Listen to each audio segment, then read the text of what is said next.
روزانہ کی اجرت پر کام کرنے والے دہلی کے ایک مزدور محمد عرفان نے الزام لگایا ہے کہ یوٹیوب نے ان کا نیا آفیشیل چینل صرف چند گھنٹوں میں بند کر دیا، حالانکہ اس کے 70,000 سے زائد سبسکرائبرز ہو چکے تھے۔ محمد عرفان میٹ پیپر لیک احتجاج کے دوران وائرل ہوئے تھے، جب انہوں نے دی للن ٹاک کو دیے گئے انٹرویو میں آئین، جمہوریت، مزدوروں کے حقوق اور عام شہریوں کے مسائل پر گفتگو کی تھی۔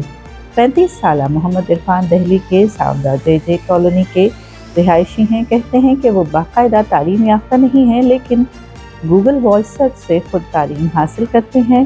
راہل گاندھی سے ملاقات کے بعد محمد عرفان نے صحافی اجیت انجم کی مدد سے 1 اگست کو اپنا آفیشیل یوٹیوب چینل شروع کیا تھا، جس کے ایک ہی دن میں 70,000 سے زائد سبسکرائبرز ہو گئے تھے، جسے بعد میں بند کر دیا گیا۔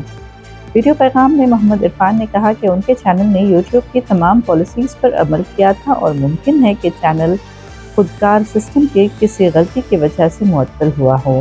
انہوں نے یوٹیوب سے اپیل کی کہ ان کا اکاؤنٹ بحال کیا جائے۔ اس معاملے کے بعد ان کے حامیوں نے بھی سوال کیا کہ جب نقل کرنے والے کئی چینلز فعال ہیں تو پھر محمد عرفان کا آفیشیل چینل کیوں ہٹایا گیا؟